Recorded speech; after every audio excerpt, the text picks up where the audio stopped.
우리 주변 이웃들의 삶과 지혜를 탐구해보는 시간입니다. 토크멘터리 유후, 궁금한 당신은 누구신가요?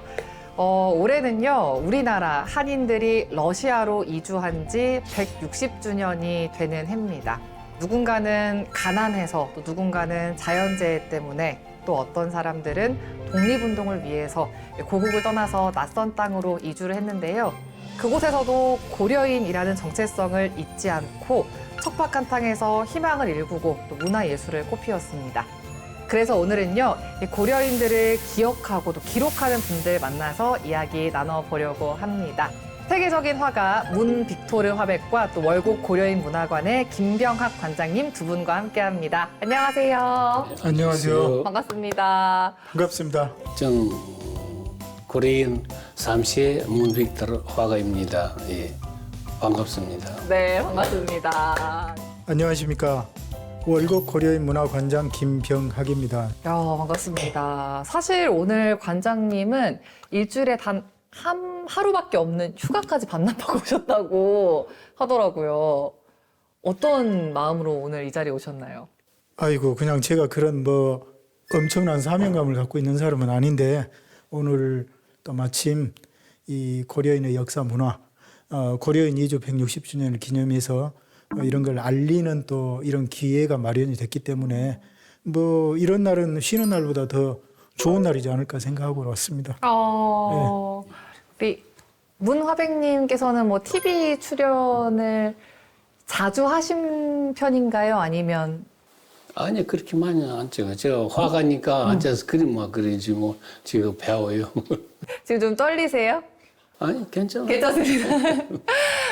그러면 이제 본격적으로 이야기 나누기 전에 저희가 있는 공간부터 이야기를 할게요. 제가 오늘 두 분을 만나기 위해서 광주 월곡동에 왔어요. 광주에서도 고려인들이 많이 살고 있는 지역인데 월곡동에 언제부터 이렇게 고려인들이 살게 된 건가요? 이 월곡동 자체가 형성된 것이 1988년 무렵에 이제 이 마을이 만들어졌고 지금 이 마을에 살고 있는 고려인들의 뿌리를 찾자면 2000년, 2001년 무렵에 그때 서너 가구가 살기 시작했는데 이제 아르마리로 서로 모여 살고 상부상조하면서 이제는 7,000명이나 되는 정말 국내에서도 규모로서도 적지 않고 또 그 역사성이나 그 공동체라는 그 정신을 가지고 사는 특별한 마을로 지금 많이 알려져 있습니다. 최근에 이제 문화백님께서도 광주로 들어오셔서 정착하셨다고 들었어요. 지금 광주에 살고 계신가요? 예, 지금 광주에 살고 있는데 몇 년 전에 제가 조금 무릎이 문제 있었어요. 그때 연락하고 김병학 선생님과 좀 도와줄 수 있는가. 그러니까 와서 여기서 좀 봐주겠다 하고 그래 제가 왔습니다. 그러니까 수술도 하고 그래 지금 고려인 마을에서 살고 있습니다. 본격적으로 그 고려인에 대해서 좀 알아볼게요. 처음에 이제 한인들, 우리나라 사람들이 러시아로 이주를 한 게 1863년이더라고요. 그러니까 조선시대였는데 사실 그 시대에 해외에 나가서 산다는 게 좀 생소했을 것 같고 좀 어려웠을 것 같은데 왜 그 시대에 러시아 그 연해주 멀리 가신 거예요? 우리가 공식적으로 인정하는 해외 이민은 하와이 이민, 그게 1902년인가요? 대한제국 때. 예, 그런데 그보다도 사실 약 40년이 빠르죠. 1863년 12월 13일에 함경도 북부지방 농민들이 계속되는 기근을 못 견디고 그런데 또 관리의 수탈도 심했죠. 그래서 13가구가 두만강을 건너서 지신어 강변이라는 데 정착을 해서 농사를 짓고 살기 시작한 게 시초입니다. 1920년대 후반에 가면 벌써 그때 거기에 거주하는 우리 동포들의 숫자가 거의 20만에 육박하는 그러한 거대한 사회를 형성을 했죠.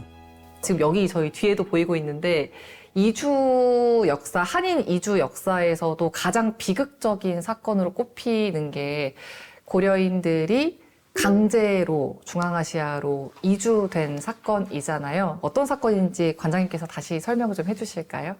예, 1937년에 이제 스탈린 정권의 박해를 받아서 이주를 하는데 그 당시에 이제 죄목이란 게 그거죠. 연해주 지역에 일본인과 우리 한국인. 당시 이제 그들이 부르기에는 고려 사람. 얼굴을 구분하기 어려워서 일본의 첩자를 가려내기 어렵다. 그래가지고 1937년 8월 21일에 스탈린이 강제 이주 명령서에 서명을 하고 그해 9월 9일부터 이주가 시작이 됐는데 이제 이주 기간은 한 달에서 40일 정도 중앙아시아까지. 그리고 열차는 당시 이제 화물 열차. 또 이주 기간이 많이 걸리고 이주를 해보니까 그 당시 또 겨울이 됐죠. 왜 가보니까 이제 가서 일부 고려인들은 카자흐스탄이나 우즈베키스탄에서 거기 원주민들의 토착민들의 어떤 거주 공간, 집에 이제 방 한 칸에 들어가 사는 경우도 있었어요. 그런데 대부분은 없어요. 없으니까 이제 어쩔 수 없이 이제 땅을 파고 그야말로 토굴을 파고 생활을 한 거죠, 겨울에.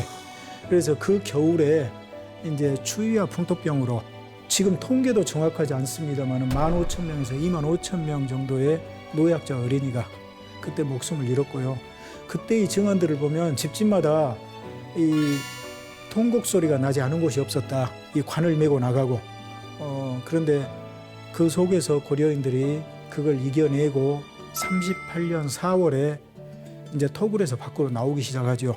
앞서서 얘기해 주셨는데 강제 이주 당할 때 거리로 한 6,500km 정도고 이제 기간은 말씀하신 것처럼 한 달 한 가량이 한 달에서 40일. 40일 정도가 됐는데 의자가 있는 기차도 아니었고 그냥 화물칸에 다 갇혀서 간 거잖아요. 뭔가 유대인들의 아우슈비츠 수용소 같은 느낌이 나기도 하고 그 안에서 얼마나 고통스러웠을지 상상도 안 되는데 당시에 그 강제 이주 열차에 화백님의 조부모님, 그러니까 할아버지 할머니가 타고 계셨던 거죠.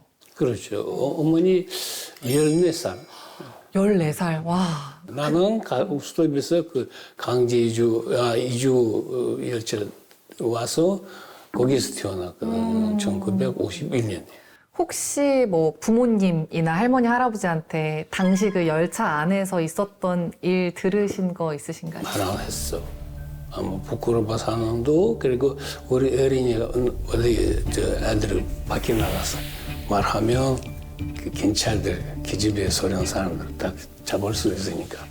짐작도 안 되고 다시 떠올리고 싶지 않은 기억일 것 같아요. 그러면 지금 저희 앞에 있는 그림이기도 한데 1937 강제 이주 열차 직접 그리신 그림이잖아요. 예. 이거는 그럼 어떻게 그리게 되신 거예요?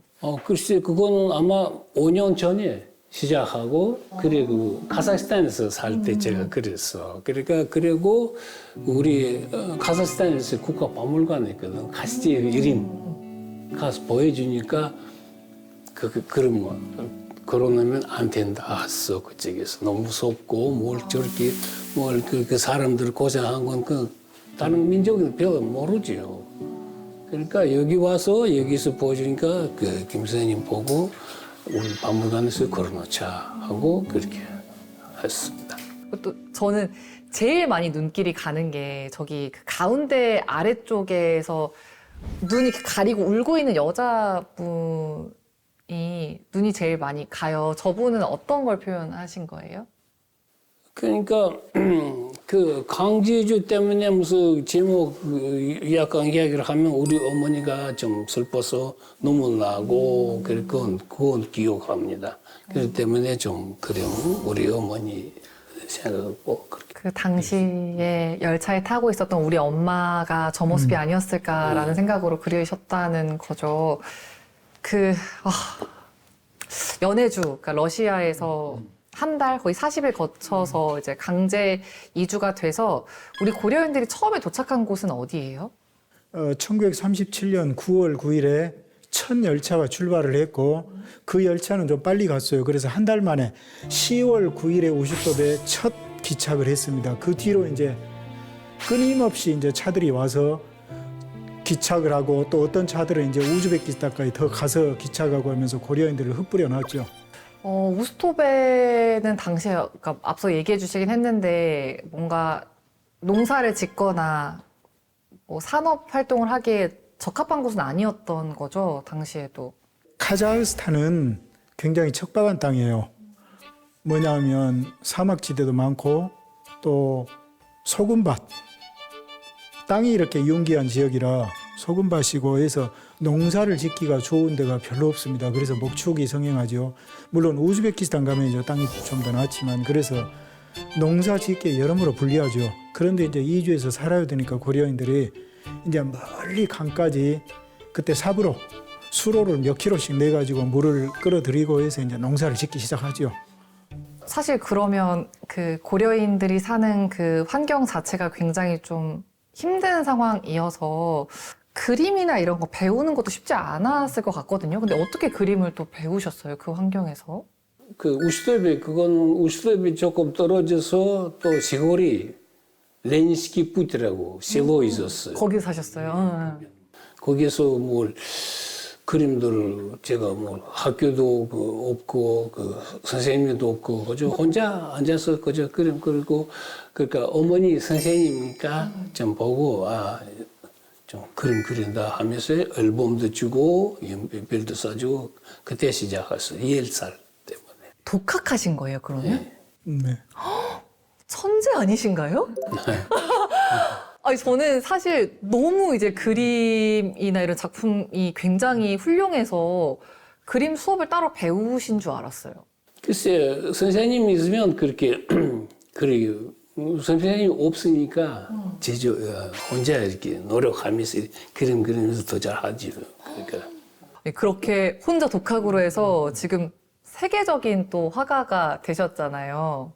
옛날에 그림들 많이 뭐 그랬어. 좀 어디에서 회사에서 그저 그 광고도 하고 그리고 그 소련에서 무슨 그 국가에서 시킨 그림을 그 많이 하면 또 부도 주고 물감도 주고 자유롭게는 아마 약 40살부터 좀 조금 자유롭게 그림 그렸습니다. 아니, 그 화백님의 그림이 카자흐스탄 국립미술관에도 예. 걸려 있다고 하더라고요. 그게 작품 4개 있어요. 4개.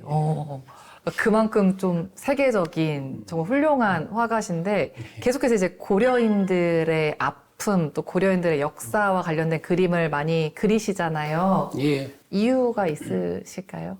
그러니까 카자흐스탄에서 제가 살고 있고 그건 그 그림들 화가들 많이 그 카자흐 문화, 카자흐 예술, 카자흐 역사 쓰고 그림 그리는데 한국 별로는 없어요. 예, 한국 그 문화 예술 그러니까 제가 그거 그 그림들을 그리고 지금 생각하고 그 내용 제목 한국 하면 아주 재미있는 작품 나와요. 진짜 말하면 어디서 나온 건 진짜 몰라요. 어디서 그림들 어떻게 내용 나온도 잘 모르고 근데 여기 와서 살고 있으니까 계속 또 그림들 많이 쭉 나옵니다. 예. 그리고 어떻게 보면은 그럼 그 화백님한테는 그림을 그리는 게 나의 뿌리를 네. 찾는 과정일 수도 있겠네요. 글쎄, 그렇죠. 제가 89년에 여기 와서 처음 알았는데 그 내성 문씨 여기에 예 그러니까 문편남씨 남평문씨 남평문씨 관주이지. 네. 그러니까 어떤 사람 그 역사 날 말하고 여기 그 첫 문 여기 무덤 여기 있다고 관주에서 그 어디에서 뭐라든가 그 문바위라고 시골에서 문바위 그쪽에 문바위 무덤 선조들의 있어요. 무덤이. 예. 그래 거기를 갔다 왔어요. 절도 하고 그렇게 뭐 좀 사진도 찍고 그러니까 아마 문씨들이 여기서 다 나왔다 그런 생각이. 그럼 우리 문화백님은 아무래도 나의 뿌리를 찾기 위해서 이제 고려인들 관련된 그림도 그리시고 이렇게 하는 건데 사실 관장님은 어떻게 고려인에 대해서 관심을 갖게 되셨는지 좀 궁금하거든요. 사실은 1991년에 광주 전남 지역에서 그때 뜻있는 분들이 모여가지고 모금운동을 해요. 소련의 고려인들이 한국어를 배우고 싶어 하는데 학교가 없고 교사가 없다. 지어주자. 그래서 1991년에 광주 전남 지역에서 뜻있는 분들이 성금을 모아서 소련 지역에 6개 지역에 한글학교를 세웠는데 그게 우리나라 국가기관보다 먼저 세운 거예요. 광주 전남 지역 광주 전남 지역에서 와. 예, 모금운동을 했습니다. 이게 특별한 일인데 그때 이제 그 이야기를 듣고 제가 교사로 자원을 했죠. 한번 궁금해서 한번 가보고 싶다. 그렇게 해서 제가 간 곳이 고려인 최초 강제 이주지 우슈톱에 세워진 이제 고려인 한글학교인데 거기 가서 이제 한글학교 교사로 일을 하면서 그러다가 이제 고려인들의 모국어 신문 여기 지금 전시되고 있는데 고려일보 신문에서 또 기자로도 일하고 이렇게 하면서 저도 모르게 이 고려인들의 역사 문화 속에 발을 담그게 됐어요. 그러다 보니까 이제 고려인들하고 자연스럽게 어울리고 그 과정에서 저도 고려인들이 남긴 그 역사적인 발자취의 중요성을 알고 제가 수집하기 시작하고 그 과정에서 이제 또 수집을 했던 사람들한테서 제가 또 구입을 하기도 하고 이래저래 해서 이제 저도 모르게 이제 고려인 관련 일을 하게 됐고 그게 이제 많이 모아지니까 거기에 더 이상은 이제 있을 수가 없어서 가지고 이쪽으로 돌아왔죠. 그러면 그 당시에 수집하셨던 고려인들의 역사 관련 자료가 몇 점이나 되나요? 말 그대로 몇 점인가를 일일이 이렇게 그 세세한 것까지 이렇게 합한다면 이제 10,000점은 넘고 그 중에는 이제 고려인들이 그 지금은 찾아보기 어려운 희귀한 자료들도 있어서 그걸 지금 잘 관리하고 잘 전시하고 있습니다. 과장님께서 이제 구하신 작품 중에 가장 또 우리나라 국민들이 반가워했던 작품이 아마 홍범도 장군의 사진일 것 같아요. 그 사진은 어떻게 구하신 거예요?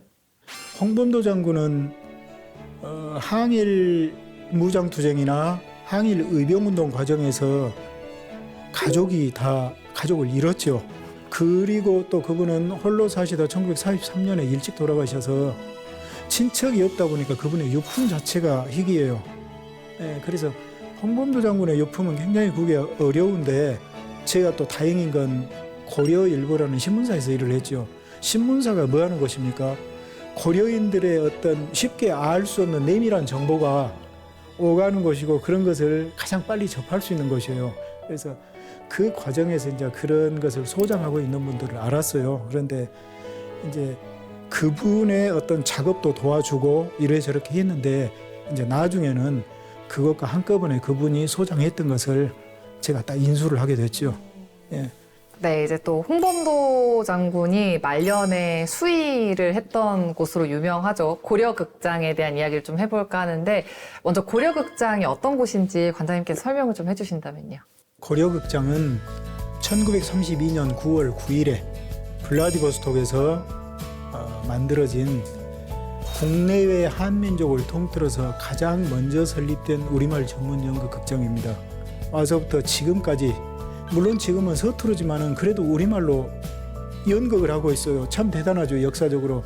그리고 또 하나는 고려인들이 강제주 돼서는 대표적인 분산민족이 됐거든요. 중앙아시아 지역에 널리 흩어졌는데 거기에서 극장이 이렇게 순회 공연해서 민족의식을 일깨우고 우리말 가요를 널리 확산시키고 또 춘향전, 심청전, 장한몽 또 거기에서 나오는 각종 이런 노래들 이런 걸 보급하면서 고려인들이 민족의 뿌리를 잊지 않게 이렇게 해준 가장 어떤 민족 문화의 대표적인 기관 그 기관으로서 지금까지 사명을 다해오고 있죠. 그러니까 고려인들의 문화예술의 결정판을 볼 수 있는 게 고려극장에서 하는 공연일 것 같아요. 그리고 그 고려극장에서 15년 정도 또 미술 총감독이라고 표현해도 될까요? 주임 미술가 주임 또는 미술가. 아마 뭐 그러겠죠. 주임 화가, 주임 미술가. 로 활동하셨는데 처음에 어떻게 고려극장에서 일하게 되셨어요? 거기에서 우연히 그 극장 들어갔어요. 카자흐스탄에서 살 때 뭐 주소 있어야 했어요. 주소. 근데 거기선 그 뭐라든가 그 기숙사 주요. 기숙사 주미술이 그러니까 난 거기서 기숙사도 받고 주소도 받고 그래 들어갔습니다. 저는 화백님의 다양한 작품들 중에서 가장 인상 깊었던 작품 중에 하나가 그 할아버지를 그리신 그림이었어요. 우스리스크의 우리 할아버지. 예, 그러니까 할아버지는 제가요 못 만났어요. 제가 태어날 때는 좀 할아버지 세상에 떠나가고 그러니까 작품 그림 그릴 때 아마 할아버지 생각하고 판타지로 그저 그림 그렸어요. 어떻게 우스리스크에서 블라디보스토크 제가 출장 우스리스크 한번 다녀왔습니다. 예, 어머니가 말하고 그러니까 어디에서 자그마한 게 있는데 자그마한 달 위로 이렇게 지나간다 할까 어머니 많이 울었어요. 아마 자기 생각 옛날에 거기서. 그래 그거 다 생각하고 아마 할아버지도 거기서 그 달 이렇게 지나가고 살고 있었다 하고 그렇게 좀 그림 그렸습니다. 예. 할아버지가 한복 같은 옷을 입고 예. 계시는 것 같은데 그 옆에 있는 할아버지들이 우리 그 우시덥에서 살고 있는데 그 옷에도 한국 옷에도 많이 입었어요 그때. 그리고 담배도 친거 이렇게 부리면서 톡톡톡 부리면서 그거다가 기억납니다. 예. 말도 그 한국말로 말하니까 그때 조금도 한국말 좀 배웠습니다. 우리 할아버지들이 그러니까. 이제 그렇게 다양한 작품 활동 하시다가 이제 광주에 정착을 하셨어요. 처음에 이제 할아버지의 나라에 오셨을 때 네. 기억나세요? 그 땅 보니까 빨간 흙 빨간 그거 조금 가졌어요. 그 카자흐스탄 가져가서 빨간 그거 그러니까 그거 가져가고 우리 어머니가 그 무덤 있거든. 거기다 조금 빨간 그 흙 났어요. 그러니까 2년, 5년 지나가는데 그 빨간 흙 그대로 있어. 그리 조금씩 없어지고 그렇게 했습니다. 근데 어떻게 광주에 정착하실 생각을 하셨어요? 제일 먼저 그 한국 어디에서 초대받고 2014년에 제가 전시를 했습니다. 이 간주에서 그 우재기 미술관에서. 우재기 미술관에서 전시를 하셨구나. 그러니까 그때 그 어디에서 그 고린 마을 제일 먼저 와서 그 대표 그 진조야 대표님. 만나서 농담하면서 했어. 나 여기 오면 살 수 있는가? 농담으로. 왜 오라고 했어요. 그때 그렇게 됐습니다. 나도 여기 와서 좀 무릎피도 수술 받고 여기서 앞으로 좀 살고 있고 그림들 계속 작품들 하고 여기서 살고 있자고 조금 그렇게 됐습니다.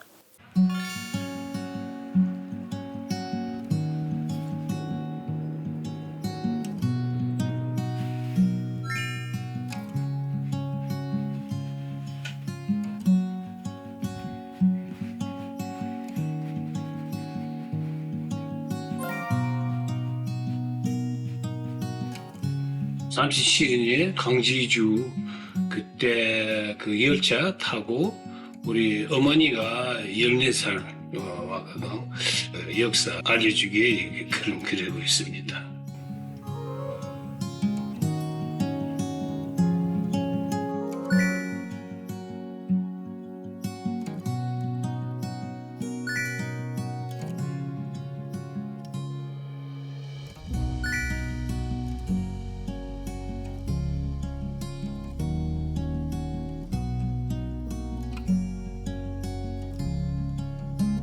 지금 그림들 많이 있으니까 어디 걸 데도 없어. 앞으로는 작품들 막 100개나 200개나 딱 걸어놓고 그 빅토리 박물관 미술관이다 하고 그렇게 지금 노력하고 있습니다.